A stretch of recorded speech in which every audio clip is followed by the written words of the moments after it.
அருட்பெருஞ்சோதி அருட்பெருஞ்சோதி தனிப்பெரும் கருணை அருட்பெருஞ்சோதி.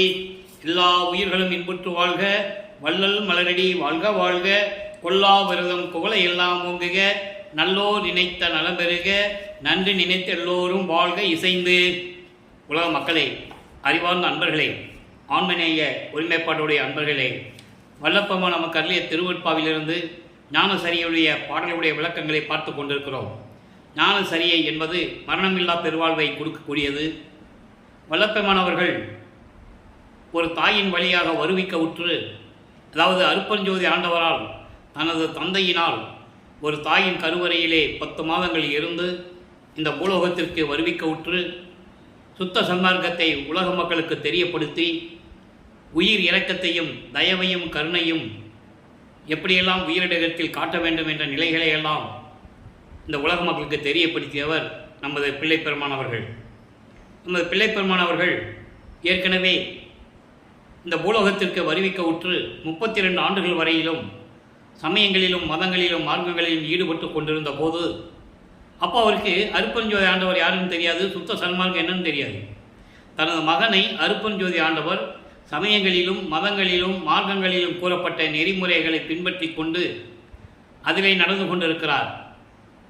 சைவ சமயத்திலிருந்து வருவிக்க உற்றதனால் சைவ சமயத்தின் தலைவனாகிய சிவபெருமானை ஏற்றுக்கொண்டு சைவ சமயத்தின் அடையாளமாகிய திருநூரை பூசிக்கொண்டும் முத்துராட்ச மாலை போட்டுக்கொண்டும் நமச்சிவாய சிவாய நம என்று சொல்லிக்கொண்டு 32 ஆண்டுகள் வரையிலும் நமது பிள்ளைப்பெருமான் அவர்கள் இருந்து கொண்டிருக்கிறார்கள். அதன் பிறகு அவருடைய தந்தை அருப்பஞ்சோதி ஆண்டவர் சுத்த சன்மார்க்கத்தை கொடுத்த பிறகு இதெல்லாம் தேவையில்லை உலக மக்களுக்கு, இதெல்லாம் தத்துவங்களின் அடிப்படையிலே வருவிக்கப்பட்டவை என்ற நிலையை கூறி சுத்த சன்மார்க்கத்தில் இருந்தால் எப்படியெல்லாம் இறைவனுடைய அருளை பெறலாம் என்பதையும் மரணமில்லா பெருவாழ்வில் எப்படி வாழலாம் என்பதையும் தெளிவாக நமக்கு ஞானசரியிலே அறிவியிருக்கிறார்கள். அதனுடைய விளக்கத்தை பார்த்து கொண்டிருக்கிறோம். 51 ஆண்டுகள் அருப்பஞ்சாண்டவர் எப்படியெல்லாம் திருவிளையாடல்கள் செய்து தன் மகனை வழிநடத்தினார் என்பதையும் இறுதியாக 48 ஆண்டுகள் வரையிலும் எப்படி, அதாவது 32 ஆண்டுகள் வரையிலும் சென்னையிலும், அதன் பிறகு கருங்குழியிலே 9 ஆண்டுகளிலும், தர்மசாலையிலே 3 ஆண்டுகளும், இப்போ இறுதியாக மேட்டுக்குப்பத்திலே இருந்து கொண்டிருக்கும் போது எப்படி இறைவன் தனது மகனுக்கு அருளை கொடுத்தார் என்பதை தான் நாம் பார்த்து கொண்டிருக்கிறோம். ஞானசரியுடைய விளக்கத்தை இன்று 6வது பாடலிலே காண்கப் போகிறோம். மொத்தம் 28 பாடல்களை கொண்டது இன்று 6வது பாடல். தீமையெல்லாம் நன்மை என்றே திருவுளம் கண்டருளி, தீமையெல்லாம் நன்மை என்றே திருவுளம் கொண்டருளி, சிறியனுக்கு அருள் அமுதம் தெளிவித்த திறத்தை, ஆமையம் தீர்த்து இயற்கை இன்ப அனுபவே மயமாய் அம்பலத்தே விளங்குகின்ற அருப்பெருஞ்சோதியை, ஓர் ஓமையவான் வடிவுடையார் உள்ளகத்தே நிறைந்த ஒரு பொருளை, பெருங்கருணை உடைய பெரும்பதியை. இறைவனுடைய நிலையை கூறுகிறார். இறைவன் எப்படிப்பட்டவர், இறைவன் தன்னை ஆட்கொள்ளும் போது என்னென்ன அருளையெல்லாம் கொடுத்தார், அப்படிப்பட்ட இறைவனை நாம் அறிவி இரவாத நலம் பெறலாம். உலகீர் நல்ல ஒரு தருணம் இது, வல்லை வம்பின் நீரே என்று பாடலை நாம் கண்டிருக்கிறார்கள். இதனுடைய விளக்கம் பாருங்க. அதாவது சமயங்களையும் மார்க்கங்களையும் மதங்களுடைய நெறிகளையும் பின்பற்றி கொண்டிருந்த போது அவருடைய நிலை என்ன என்பதை நாம் ஏற்கனவே சென்ற பதிவுகளிலே நாம் தெளிவாக பார்த்தோம். அருப்பஞ்சோதி ஆண்டவரின் திருவிளையாடல் என்ற பதிவுகளிலே நாம் 350 பதிவுகளிலே ஏற்கனவே நாம் பார்த்துவிட்டோம். சுத்த சன்மார்க்கத்தை பெற்ற பிறகு இயற்கை உண்மை விளக்க கடவுள் அருப்பஞ்சோதி ஆண்டவர் தான் என்ற நிலையை இந்த ஞானசரியுடைய விளக்கத்திலிருந்தே பார்த்து கொண்டிருக்கிறோம். நல்ல கவனிங்க. தீமையெல்லாம் நன்மை என்றே திருவுளம் கொண்டு அருளி, சிறியனுக்கு அருளமுதம் தெளிவித்த திறத்தை. 2 வரிய விளக்கம் பார்க்கலாம். தீமையெல்லாம் நன்மை என்றே திலம் என்றே திருவுளம் கொண்டருளி, என்னை பூலோகத்திற்கு உபசாரத்தால் பெற்ற தாயன்பால் ஒருத்தியின் கருவறையிலே இருக்க செய்து என்னை வருவிக்க செய்து சமயங்களையும் மதங்களையும் மார்க்கங்களையும் பின்பற்ற செய்து நான் எவ்வளவு துன்பலைகள் எல்லாம் அனுபவித்துக் கொண்டிருந்தேன். அதன் பிறகு இதையெல்லாம் நன்மைதான் மகனே, இதெல்லாம் நன்மைக்காகத்தான் நான் திருவிளையாடல் செய்தேன் என்று கூறி என் உள்ளத்திலே எழுந்தருளி சிறியனுக்கு, சிறியன் என்பது மகன், உனது மகனுக்கு அருள் அமுதம் தெளிவித்த திறத்தை. அருள் என்பது சுத்த சன்மார்க்கம். சுத்த சன்மார்க்கத்தை என் உள்ளத்திலே தெரியப்படுத்தி அதனுடைய விளக்கங்களை எல்லாம் எனக்கு கொடுத்து, எப்படிப்பட்ட தன்மை அது, சுத்த சன்மார்க்கத்துடைய நெறிகள் எப்படிப்பட்டது என்ற அதனுடைய வல்லமைகளை எல்லாம், திறத்தை அப்படியெல்லாம் எனக்கு அதனை அளித்து ஆமயம் தீர்த்து, ஆமயம் என்பது மலங்களை நீக்கி, ஆணவம், கண்மம், மாயை, மாமாயை, துரோதை என்ற 5 மலங்களை சூழ்ந்தனால் ஏற்படக்கூடிய துன்பங்களையும் துயரங்களையும் நீக்கி, இயற்கை இன்ப அனுபவமே மையமாய் இயற்கை உண்மையின் விளக்க கடவுளாக இருக்கின்ற திருச்சிற்றம்பலத்திலே விளங்கிக் கொண்டிருக்கின்ற அருட்பெருஞ்சோதி ஆண்டவரை எவ்வளவு தெளிவாக சொல்றான்னு நீங்க கவனிக்கணும். இந்த பாடல்ல ஞானசரியை என்பது சரியை கிரிய யோகம் என்ற 12 நிலைகளை கடந்தது. சரியை கிரிய யோகம் என்ற 12 நிலைகளும் சமயங்களையும் மார்க்கங்களையும் மதங்களையும் சார்ந்தது. 13வது நிலைதான் திரையோதச நிலை, அதுதான் ஞானசரியை. அங்கிருந்துதான் மரணமில்லா பெருவாழ்வு தொடங்குகிறது. அப்போ சுத்த சன்மார்க்கத்தில் இருந்தால்தான் இந்த மரணமில்லா பெருவாழ்வை நாம் பெற முடியும். அப்படி இருக்கின்ற அருட்பெருஞ்சோதியை ஓர் ஓமயமான் வடிவுடையார் உள்ளகத்தே நிறைந்த ஒரு பொருளை. ஓமயமான் வடிவுடையார் அப்படி என்பது சுத்த சன்மார்க்கத்தை சேர்ந்தவர்கள் பற்றுகளையும் பந்தங்களையும் பாசங்களையும் நீக்கி உலக விடயங்களாகிய மண்ணாசை, பெண்ணாசை, பொன்னாசை போன்றவற்றை ஆசைகளை எல்லாம் நீக்கி சுத்த சன்மார்க்க நெறிகளை பின்பற்றி கொண்டிருக்கின்ற உள்ளத்திலே விளங்கிக் கொண்டிருக்கின்ற இறைவன். அப்படிப்பட்ட இறைவன் இந்த விளக்கத்தை சொல்லும்போது ஒரு உதாரணத்தை சொல்ல நான் கடமைப்பட்டிருக்கிறேன். இறைவன் யாருடைய உள்ளத்திலே இருப்பான்?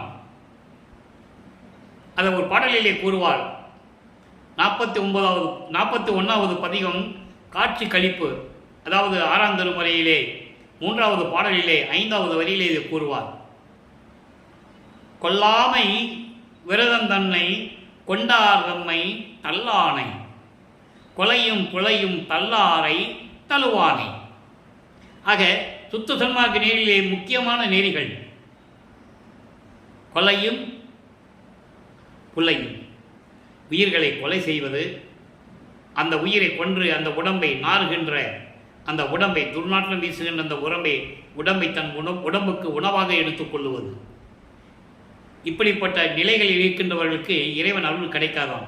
அதான் இங்கு சொல்லுகிறார், ஓமயமான் வடிவுடையார் உள்ளகத்தே நிறைந்த ஒரு பொருளை என்பது அருட்பெருஞ்சோதி ஆண்டவர். அப்போ கொல்லாமை இருக்க வேண்டும். கொல்லா விரதம் தன்னை கொண்டார் தம்மை ஒரு புல்லனை எண்ணி புறம்பொழிக. அதாவது எந்த உயிரையும் கொல்ல மாட்டேன் என்று விரதம் கொண்டவனை நீங்கள் ஏற்றுக்கொள்ள வேண்டும். அதாவது அந்த விரதம் கொள்ளாதவனை, கொல்லாரை காணில் ஒரு புல் என எண்ணி புறம்பொழிகை என்று கூறுவார். ஒரு தூசாக நினைச்சு அவங்க கூட நீங்கள் நட்பு வைக்க கூடாது என்று சொல்லுவார்.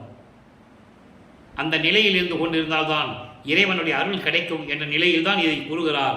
ஓமயமான வடிவுடையார் உள்ளகத்தே, தயவும் கருணையும் உள்ளவர்கள், கொல்லா விரதத்தை மேற்கொண்டவர்கள், கொல்லா நெறியை கடைபிடிக்கின்றவர்கள், அப்படிப்பட்டவர்கள் உள்ளகத்திலே நிறைந்து கொண்டிருக்கின்ற அருட்பெருஞ்சோதி ஆண்டவரை, பெருங்கருணை உடைய பெரும்பதியை, கருணை உள்ள கொண்ட இறைவன், அப்படிப்பட்ட கருணை கொண்ட இறைவனை பெரும்பதியை என்றால் சுயமாக தோன்றிய இறைவன், ஆதியம் அந்தமில்லா தோன்றிய இறைவன், எல்லாருக்கும் மூத்தவன் என்று கூறுவார். அப்படிப்பட்ட பெரும்பதியை நாம் அறிவி என்பது நாம் அடைந்து மனதிலே நினைத்து சுத்த சன்மார்க்கத்தில் இருந்து இறைவனை அடைந்து சுத்த சன்மார்க்கத்தை மேற்கொண்டால் இரவாத நலம் பெறலாம், மரணமில்லா பெருவாழ்வை பெற்றுக்கொள்ளலாம். உலகில் நல்ல ஒரு தருணம் இதுதான் நல்ல நேரம், நல்ல சமயம், தகுந்த நேரம். இதுவரையில் நீங்கள் இருந்தது போதும். இந்த பிரபஞ்சம் தோன்றிய காலத்திலிருந்தே இந்த உண்மைகளெல்லாம் மறைத்து ஒரு பெட்டியிலே வைத்து பூட்டியவன் ஒரு வல்லவன் என்று கூறுவார். அந்த பெட்டியை உடைக்க வேண்டும், அதற்காக தான் நான் வந்திருக்கிறேன், இந்த பூலோகத்திற்கு வருவிக்க விட்டேன் என்று கூறுவார். அதனால் இத்தனை ஆண்டுகள் காலங்காலமாக நீங்கள் இருந்தது போதும். சமயங்களிலும் மதங்களிலும் மார்கங்களில் பின்பற்றி கொண்டு துன்பங்களையும் துயரங்களையும் நீங்கள் அனுபவித்துக் கொண்டிருந்தது போதும். உலக மக்களே, இது நல்ல நேரம், விரைவில் வாருங்கள், சுத்த சன்மார்க்கத்தில் இணைந்து கொள்ளுங்கள். இது வல்லை வம்பின் நீரே. வல்லைன்னா மன உறுதியுடன் ஒரே நிலைப்பாட்டுடன் நம்பிக்கையோடு இறைவன் ஒருவனே, அவன் அருட்பெருஞ்சோதி ஆண்டவர், சுத்த சன்மார்க்க நெறியே நமக்கு தேவை என்ற நிலையில் நீங்கள் மன உறுதியுடன் வந்து நீங்கள் சுத்த சன்மார்க்கத்தில் இணைந்தால் இறைவனுடைய அருளை பெற்றுக்கொண்டு இரவாத நலம் பெறலாம், மரணமில்லா பெருவாழ்வில் வாழலாம். பம்பின் நீரே. உலக மக்களே, நீங்கள் விரைந்து வாருங்கள், காலம் தாமதம் செய்யாதீர்கள், இறைவன் வருகின்ற நேரம் வந்து விட்டது. எனவே சுத்த சன்மார்க்கத்தில் இணைந்து நீங்கள் மரணமில்லா பெருவாழ்வில் நீங்கள் இருக்க வேண்டும் என்ற நிலையை கூறுகிறார். ஆக இந்த பாடலில் கூறப்பட்ட கருத்துக்கு ஏற்றபடி 106வது பதிகம் சுத்த சிவ நிலையிலே சுத்த சன்மார்க்கத்தை பெற்றுக்கொண்டால் எப்படியெல்லாம் நன்மை கிடைக்கும் என்ற ஒரு பாடலை நமக்கு அருளியிருக்கிறார்கள். அதை சொல்ல வேண்டிய கடமை நமக்கு இருக்கிறது. நல்ல கவனிங்க. சுத்த சிவநிலையில 11வது பாடல், அம்மை திரோதை அகன்றாள். ஏன் இந்த பாடலுடைய விளக்கம் தர வேண்டியிருக்கின்றால், ஆமயம் தீர்த்து என்று கூறுகிறார். ஞான சரியிலே இன்றைக்கு நாம் பார்த்த பாடலிலே ஆமயம் தீர்த்து இயற்கை இன்ப அனுபவே மயமாய். எப்படிப்பட்ட இறைவன்? ஆமயம் தீர்த்து மலங்களை நீக்கி, ஆணவம் கண்மம் மாயை மாமாயை துரோதை போன்ற மலங்களை நீக்கிய இறைவன் அருட்பெருஞ்சோதி ஆண்டவர். அப்போ இவருக்கு எப்படி அந்த மலங்களை நீக்கினார்? சுத்த சன்மார்க்கத்தை கொடுத்த பிறகு தன் மகனுடைய மலங்களை நீக்குகிறார். அப்போ சுத்த சன்மார்க்கத்தில் நம்ம இருந்தால்தான் இந்த மலங்கள் நீங்கும். அதை சொல்லுகிறார், அம்மை திரோதை அகன்றாள். திரோதை என்பது அறிவை மறைக்கக்கூடிய ஒரு சக்தி, அசுத்த மாமாயை. அது அந்த அம்மை, அந்த திரோதை என்னை விட்டு நீங்கினாள், அம்மை என்று கூறுகிறார். அந்த அறிவை மறைக்கக்கூடிய சக்தி இருக்கிறதே, அதான் திரோதை. மலங்களிலே மிகவும் வலிமை வாய்ந்தது. அப்படிப்பட்ட அம்மை திரோதை அகன்றால் என்னை விரும்பி அம்மை அருள் சக்தி அடைந்தனளே. திரோதை அகன்ற உடனே என்னை விரும்பி என்னுடைய அம்மை அருள் சக்தி அடைந்தனளே.